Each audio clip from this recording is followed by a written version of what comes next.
You guys want to hear something terrifying? The prophecy of the popes. Oh boy. This book in the Vatican archives predicted every single pope from 1143 all the way to our current pope. But the scary thing is, after Pope Francis, the last one, it just says Judgment Day. And according to St. Malachi's prediction, this end time, following the reign of the 112th pope, is right around the corner. And the story goes that he fell into a trance. All that night, he would mention these Latin phrases. Each one of these Latin phrases would match up to the reign of a particular pope. And in that vision, he saw 112 popes up until the tribulation time, till the end. Pope Francis has died. What just happened is ramifications for the future, even for the end times. So what do you think? Is this the last pope? No, because they're already starting to vote in the next one. They're working on it right now, so. But what if something goes wrong? They have plenty of people to choose from. They have plenty of people to choose from. You don't think that Francis was the last pope? I mean, there's a lot of, I guess, hype and news and things concerning this, right? I don't know if you've seen any of that right now, but there's a lot of like, oh, he was supposed to be the last one. Yeah, I think it was like he was the last one, and after that, the end of the world was going to come, or something like that. Very interesting. Yeah, very interesting. I came across. We'll get into the original like idea of what spawned this, but one of the people that had something to say about this, I thought it was strange, was Nostradamus. People are picking up on Nostradamus. Not that he's the most credible person that's out there. But some believe that Nostradamus predicted the death of the Pope in 2025. And of course, his stuff is always very vague. Mm-hmm. So here's what he wrote. He said, through the death of a very old pontiff, a Roman of good age will be elected. Of him it will be said that he weakens his seat, but long will he sit and in mordant activity. Okay, that's definitely vague. It's super vague. And they say this relates to 2025. I understand why they think that, because Pope Francis was elected in old age. You don't think he was in an old age? No, he was. Yeah, he was. Yeah. He was actually one of the older popes, at least is trackable, as we know. So he dies at 88 years old. Mm-hmm. Pope Leo XIII died at 93. Mm-hmm. And that made him the oldest pope in modern history. Benedict the 16th, he stepped down at 85. Mm-hmm. So had he kept going, maybe, I don't know when Benedict died. I don't know how old he was. Like 2-3 years ago or so. Yeah. So he might have been the oldest pope in modern history, maybe, if he'd have kept going. Pope John Paul II, the very well-known pope. He was elected at 58 and died at 85. Wow. He was on for a while. He was in for a while. And then you have like Clement, who was elected at 51, and Benedict IX. He was the youngest, elected at about 20. Mm-hmm. So when they're talking about age of popes, it seems like Francis is older, as far as most of them go. But this is so vague. Like, I think you could pin this on, a number of... Right. Of popes. Although he's saying, at least the news source I was looking at was saying this was for 2025. So coincidence? Probably. He also hinted at details of the successor to Francis, writing, a young man of dark skin with the help of the great king will deliver the purse to another of red color. What? Why the red color? I have no idea what that means. Dark skin, maybe African, because maybe. I know there are a lot of cardinals that have been voted in by Francis who are from Africa. So they're looking at likely the next pope being from Africa, Asia, or Latin America.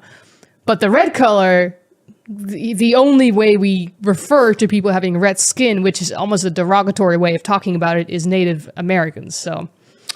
Yeah, so I don't know. I don't know if it means red color like cardinal. It's so vague. It could mean a lot of things, and people have a tendency to make stuff try to fit based on what they think it might be. But this is contradictory to another prophecy that has been circling lately. And that is the one from St. Malachi. This is gaining a lot of traction in the news right now. And he supposedly predicted all the popes until the last, from the time of 1143 until now. So he said or until the end. So there's like a certain number of popes that were going to come in, and Francis was the last number of them. See, now it depends on how you interpret the document. Right? Okay. This is where it gets a little bit tricky. But this guy, by all intents and purposes, he lived from 1094 to 1148. He was the legate of Ireland. So that means he was appointed by the Pope to be more or less to Ireland. The buck stops here. Mm-hmm. And he was also credited with what's called the prophecy of the popes, which is what we were just referring to. So this is what all the hype about. And there's two ways of looking at this. One version is that Francis was the last one. Mm-hmm. Well, where does that leave us if they're in the middle of electing another one, right? Then it would make this thing not valid at all, right? Yeah. Another version says that between the last two popes, there is room for extra popes. Okay. That's a different interpretation. Until the last one takes the throne, so to speak, and he also takes the name Peter the Roman.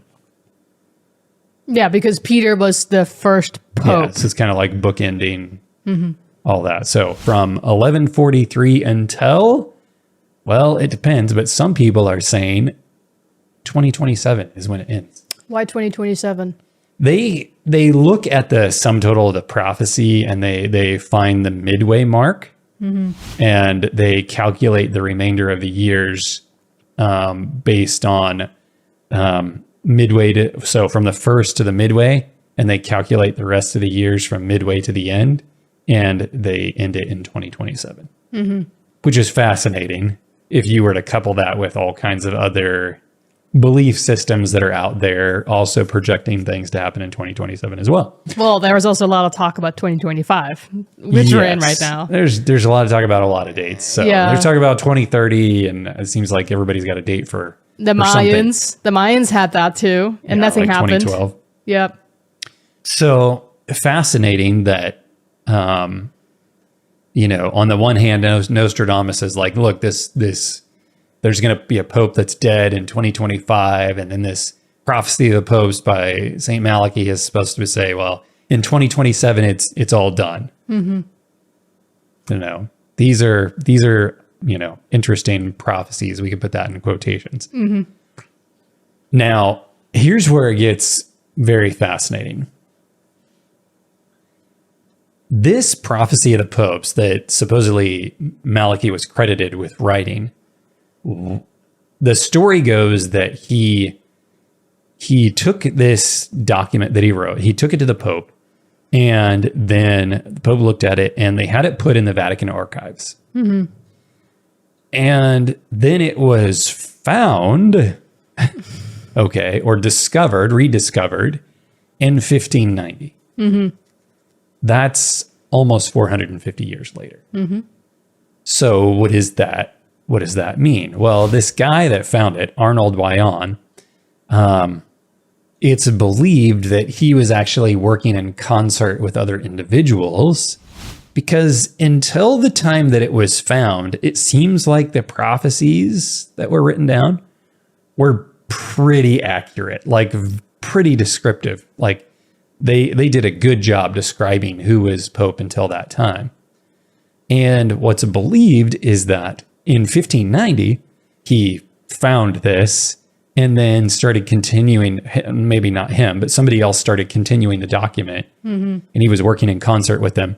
And they were trying to orchestrate who the next pope was supposed to be based on the prophecy, instead of the one who might be likely elected. So there's a lot of like political jockeying that was done. So here, I'm going to get to what it says, and then we'll get beyond that. So here is what supposedly how this all goes down according to this document. In the final persecution of the Holy Roman Church, there will sit as bishop Peter the Roman, who will pasture his sheep in many tribulations. And when these things are finished, the city of seven hills, we know that to be Rome, will be destroyed. And the dreadful judge will judge his people. The end. The end. Okay. So, pretty vague, right? Mm-hmm. And some people are saying this refers to Francis. And some are saying, no, it's not Francis. Basically, they believe that the one before the last one lines up pretty well with Benedict by very vague descriptions, right? But then in between, it could be several people, it could be one, it could be two, it could be a whole bunch, and then there's a last one. And this is the description of the last one. My question would be, the Bible is full of verses that show you how to test whether someone is a legitimate prophet. And we can put a link in the description for whoever wants to check it out. The Bible tells you, this is what you should look for. Yes. I would really want to put that test on these individuals. You bet. And then if it doesn't fit, it's not a true prophecy. You know what's fascinating to me about this, though?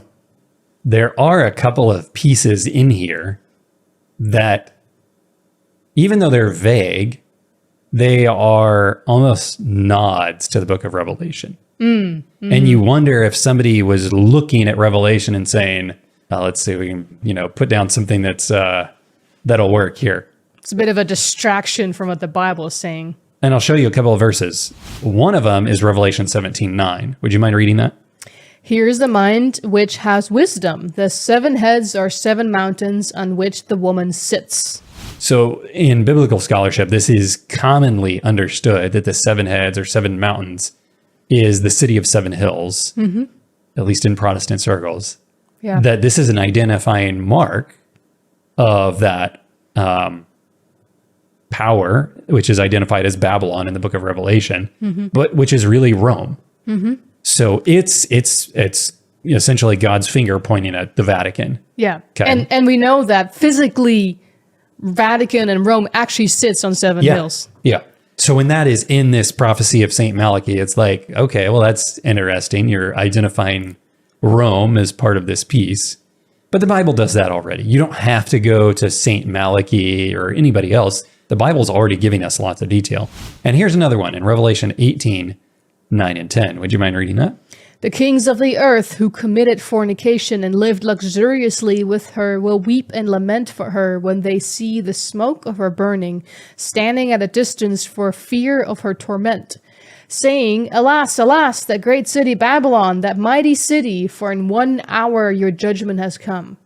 So here in the book of Revelation, we see that Babylon is going to be destroyed.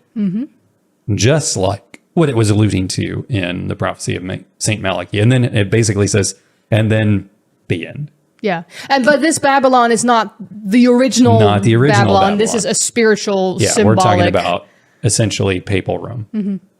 So those two pieces, it seems to, you could say, be right on, but that information already existed from the time of John the Revelator.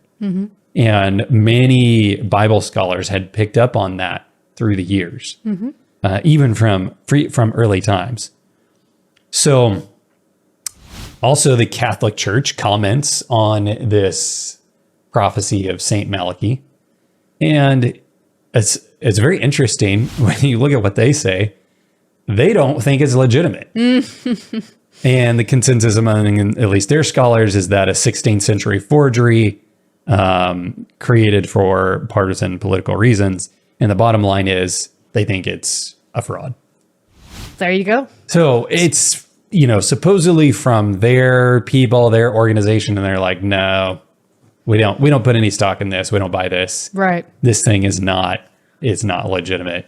I mean, if they were, then they would not choose another pope, right? So. Well, yeah, and that makes sense. And so it brings the question, though, does the Bible tell us about the last pope? It doesn't. Not specifically. Well, I think it does. You think it does? I think it does tell us about the last pope. Okay. But it's not going to spell it out in the same way as Nostradamus or St. Malachi. I believe it's identifying the last pope by description of what happens in the world. in the world. Yes, I agree by with what you. the power does. Yes. But not by saying it's this guy or this year. Or this number of popes. Yeah. But we know by the signs that the Bible talks about that it's identifying a power, and this is what that power will look like. And with that power comes the association of a man. Yep. And so where do we get that? Actually, we get it from Daniel chapter 7 and verse 8. And there are actually tons of clues here. So I'm going to read it and then we'll go through some of the points. It says, I was considering the horns, and there was another horn, a little one coming up among them, before whom 3 of the first horns were plucked up by the roots, and there in this horn were eyes like the eyes of a man, and a mouth speaking pompous words. Now, we've talked about this before, but prior to verse 8 in Daniel chapter 7, what are we seeing? We're seeing 4 different beasts, and Daniel says a beast represents a kingdom. Okay. And what are those beasts? Well, the first one is representative of Babylon. Yep. It's a lion. It has wings. The second one is representative of Medo-Persia. It's a bear, leaning on its side, has ribs out of its mouth. Yep. And the third one is a leopard with many heads, and it's representative of Greece. And it also has wings. Okay. And then there's this other power, this other beast that comes on the scene. And it's different from the others. It's not some commonly identifiable creature. But it has elements of all the other ones. Yeah. And so then in this last beast, it's saying, this is the context. It says it has horns, and it's like, well, this last beast has all these horns, but then it comes to focus on one particular horn. That plucks up 3 others. Yeah.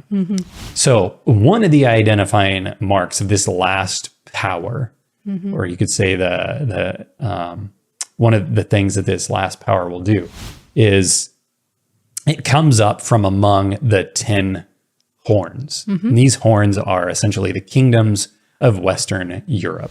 So this last power we should expect to be found in the region of Western Europe. So does Rome fit that 100% description? Yes, it does. Okay. We also see it has eyes like the eyes of a man. Okay. Eyes in the Bible denote intelligence. And this is the eyes of the eyes of a man. And so a man at the head of this power, this organization that can speak for it. You and I were just talking before this about some interesting detail about the papacy when it comes to the United Nations. Yes. What was that? Well, let me read this to you. The Vatican, the Holy See, holds permanent observer status at the UN. It is not a full voting member, but it can participate in debates and UN meetings, submit documents, and influence resolutions. This unique status highlights the Vatican's role as both a religious and political entity on the world stage. Yeah, very interesting. So when we look at, if we're saying Rome fits this bill, the Vatican, the papacy fits this bill, does it have a man at the head of it that speaks for it? Absolutely. It does. Okay, so Western Europe, Rome fits the bill. Man at the head fits the bill. Okay, we also see here another clue. It says, before whom the first horns were plucked out by the roots. Horn the 3. It's very specific, 3. So there were 3 kingdoms that in years past, the papacy had worked against to usurp them. And it says they were plucked out by the roots. These people were, you could say, exterminated. They were the Ostrogoths, the Vandals, and the Heruli. And this is a very common known historical tidbit you can look up and study and figure out, yes, they worked to remove these. They were essentially, they were in opposition on some things. They didn't want to submit. Politically, religiously, they didn't see eye to eye. Yeah. So it was not in the best interest of the Vatican for them to continue to be around because they were opposers. He shall be different from the first ones. This is a clue we find in Daniel 7:24. It would be different than the other 10 kingdoms. This is what it's talking about contextually. Different in what way? Well, the thing you read from the United Nations gives us a clue. It's not just a secular power. It's a church-state power. It's a church-state power. It's a religious power as well. And so the person that's at the head doesn't just act as head of state, They act as head of a religion. And that's very unique. And there are probably not many kingdoms that are set up that way, where the person at the top is both the head of the church and head of the state. Yeah, and so, for example, we have the King Charles as the monarch of England. He's the head of the Church of England. However, he doesn't fit the rest of the description. Like, yeah, he's Western Europe-ish, but has he plugged up these three entities? And when you do this whole study, which for those who are interested, we have a video, we'll put a link in the description that fleshes all of this out very in depth. There's so many, there's 10 points that you can, where you can pinpoint this power, right? All 10 have to fit. Yeah. King Charles doesn't fit all 10 by any means. Yeah, for sure. We go to Daniel 7:21 and we get another clue. It says that this power makes war against the saints. Now, who are the saints? It's God's people. God's people. The Bible it uses that term many times to refer to God's people. It calls them the saints. And this power makes war against them. It says even that it prevails against them. So, in other words, there are times where the saints aren't, they're being overwhelmed, overcome by this power. Is there a power, or does Rome, or the Vatican, I should say, fit the description of a power that persecuted the saints? Yes. I mean, the estimates is like 50 million, but that's moderate. That's being shy about it. It's probably a lot more. Yeah. Of Protestants that were killed during the time of the Reformation. Again, people who opposed the system. And I think what's interesting, what I should say about this, I appreciated a way that I heard a pastor say this once. So I'm going to say it. This is not about condemning Catholics. No. Really, if we were to put things into perspective, this is our history collectively in Christianity. Because Protestantism found, it came out of Catholicism. It was part of a church. It was the only church that really, you could say, kind of existed, at least some big official capacity. There might have been God's people scattered here and there that you could classify as the church as well. But Protestants largely came out of this. And so we can look back and say, this is part of our history. It's not pretty. There were things that were done that we can look back and say, yeah, we could have done a better job as far as Christianity collectively in times past. There were some things that were done that were not good. But leading the way was that church-state power to persecute the saints. And that's why we are so thankful and adamant about freedom of conscience and freedom of religion, to be able to worship the way you want and not have somebody persecuting you because you think or believe differently or want to carry out actions that are different in the way that you worship. So if we go back to Daniel 7:25, we see this reinforced. Shall persecute the saints of the Most High. So it's not just saying it once, it's saying it multiple times. This is a description of that power. And we know many people lost their lives during times like the Inquisition and Crusades and all kinds of stuff. When we go back to Daniel 7:8, there's another clue, and it says it comes up among them. This kingdom comes to power by emerging from pagan Rome. It didn't just come out of nowhere. It's pagan Rome is where it comes from. That's the fourth kingdom that's mentioned in Daniel 7 is really what it's talking about. Yeah. And fascinating, if you look at the statue in Daniel chapter 2, when it gets to the part of Rome, which is the iron, it's what? What anatomical feature? It's the legs. Legs. How many legs are there? Two. And so we see with Rome, there are two branches. There is the pagan faith, which was, the ruling power during the time of Jesus that persecuted, Christians and even, And then we have the papal phase, which continued on essentially right after. It was, I wouldn't say it was a smooth transition, but it was a transition from one phase to another phase. Right. It just kind of changed form, more or less. That's interesting. I've never thought about that before, but it's true. Yeah. We go back to Daniel 7:25. There's another clue. It says, the saints shall be given into his hand for a time, times, and half a time. Okay. So what does all that mean? It means God's people would be handed over or put under the control of or be dominated by this power for this cryptic time frame that's listed in the Bible.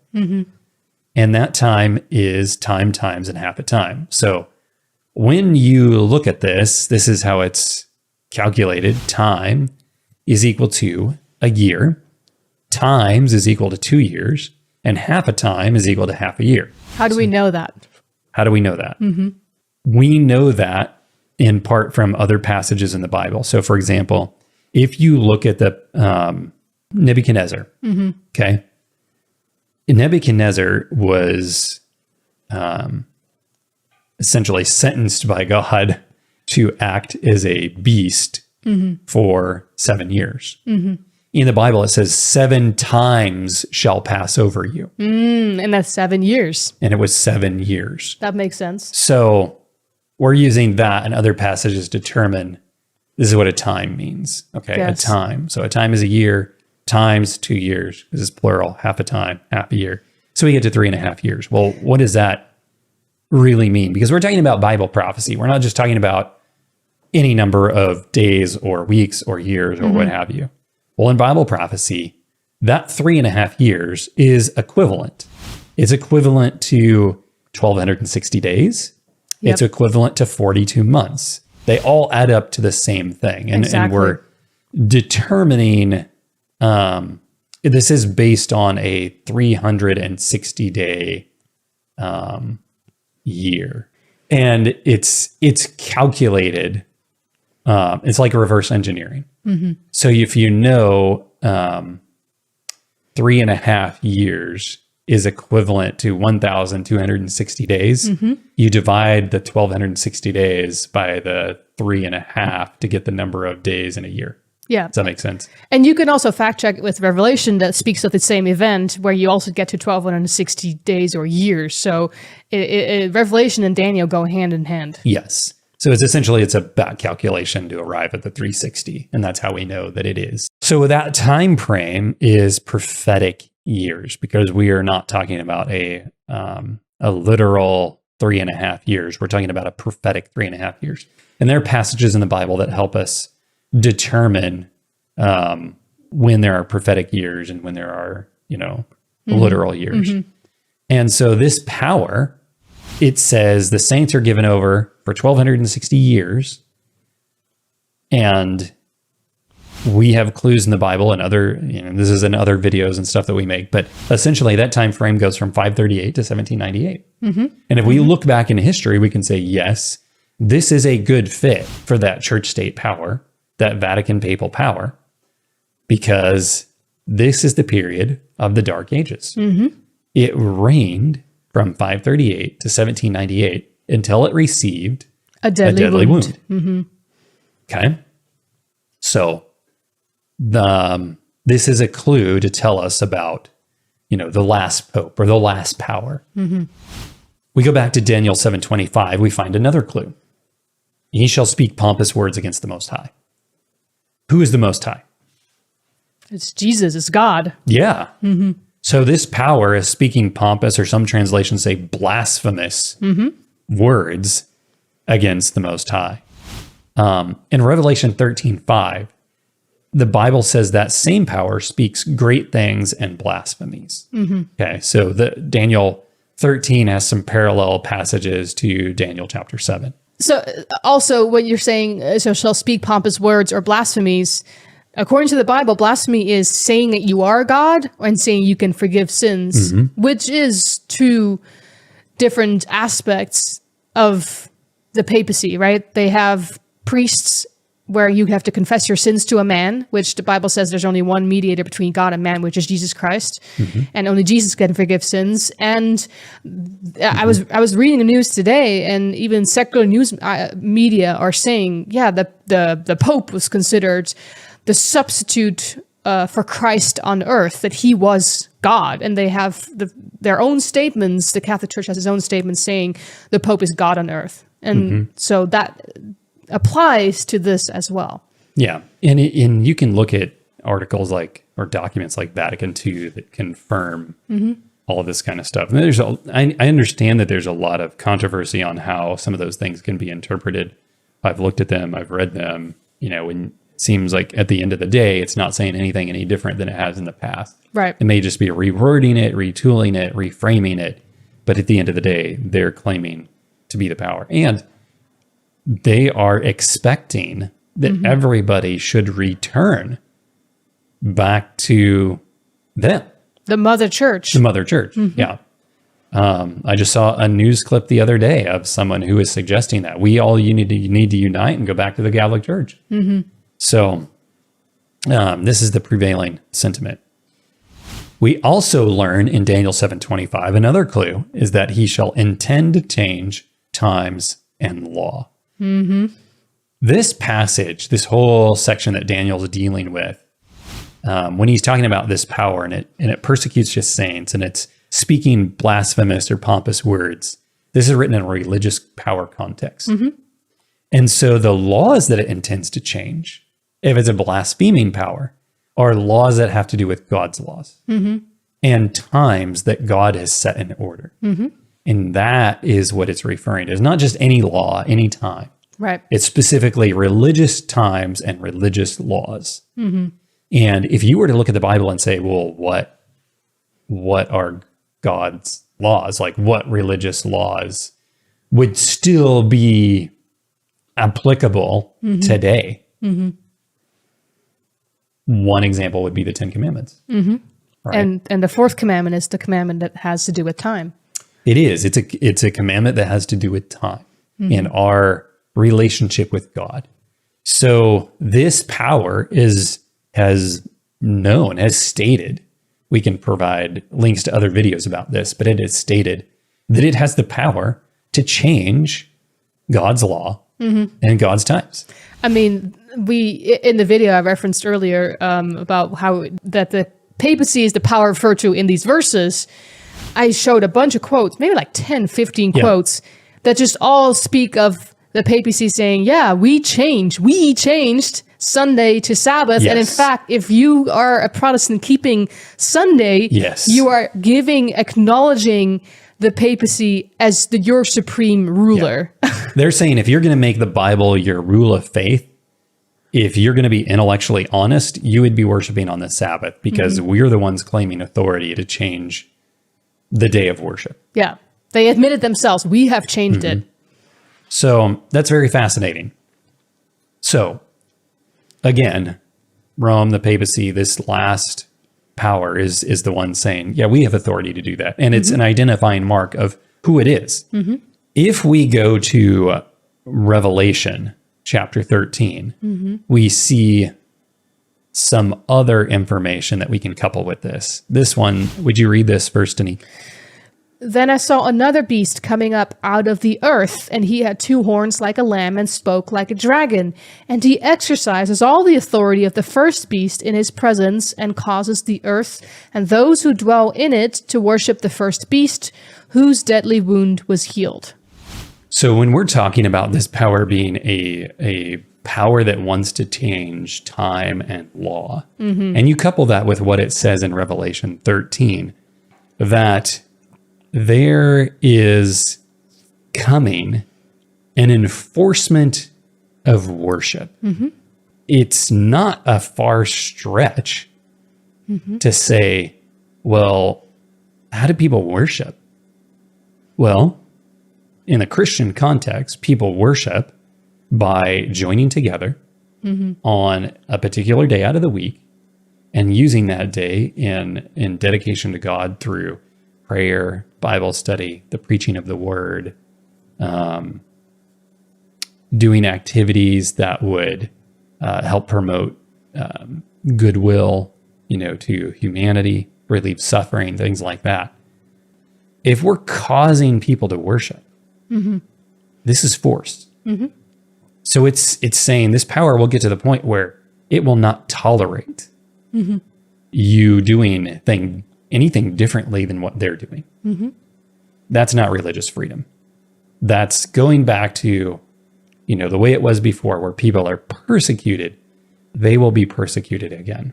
Yep. According to this passage. That's right.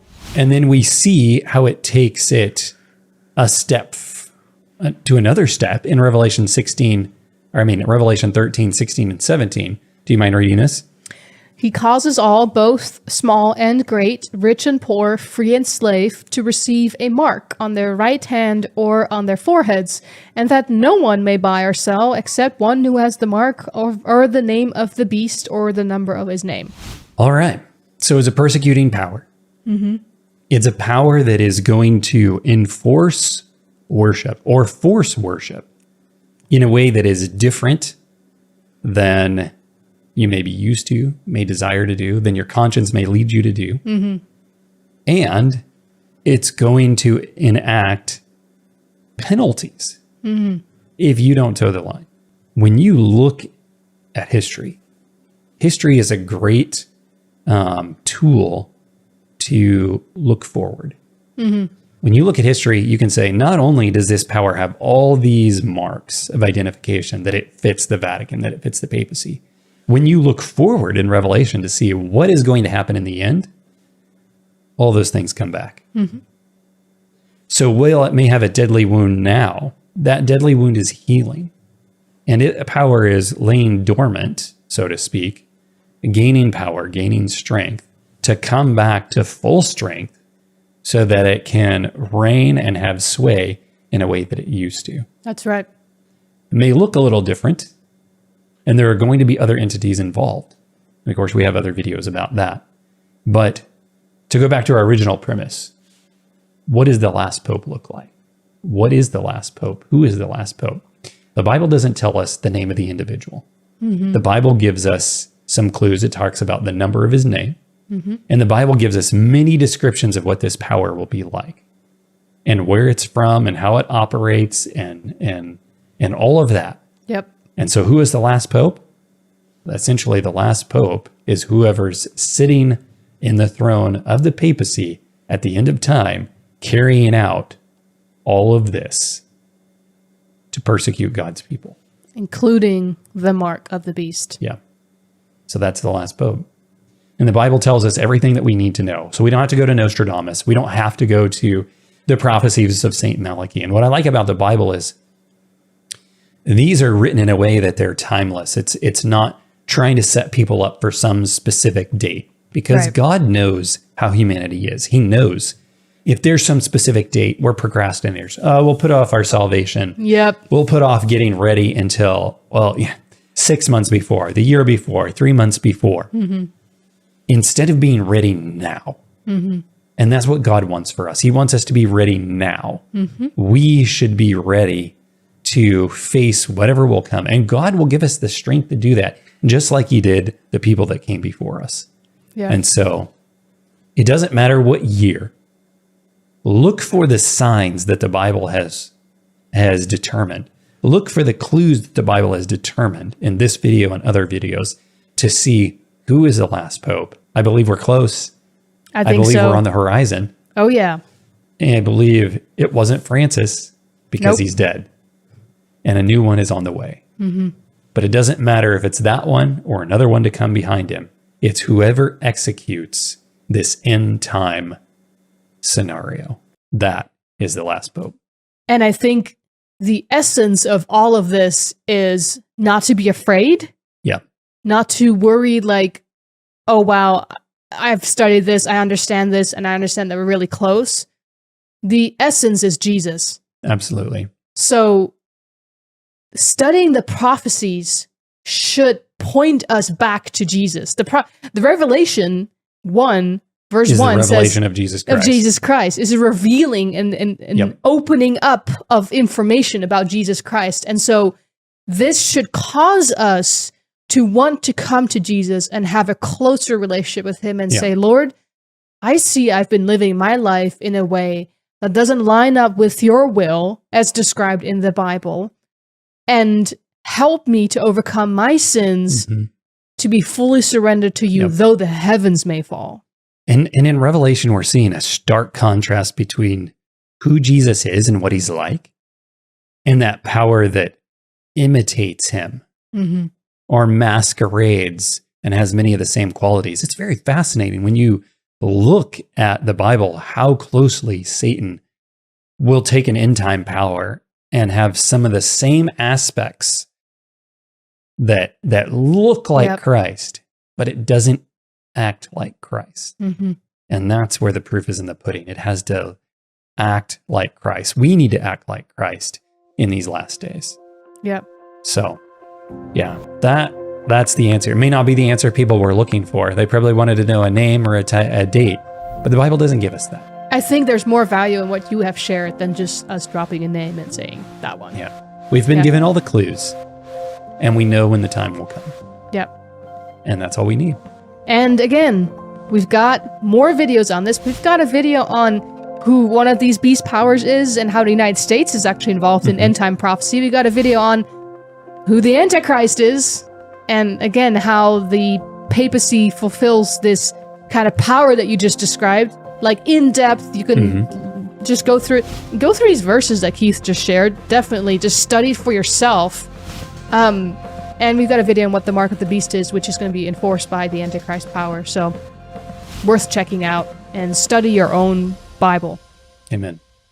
If you like this video, subscribe, and hit the notification bell so you know when we launch new videos. And drop a comment below, and we'll try to get back to you if we can. What? Say that again. No, I don't know what to say.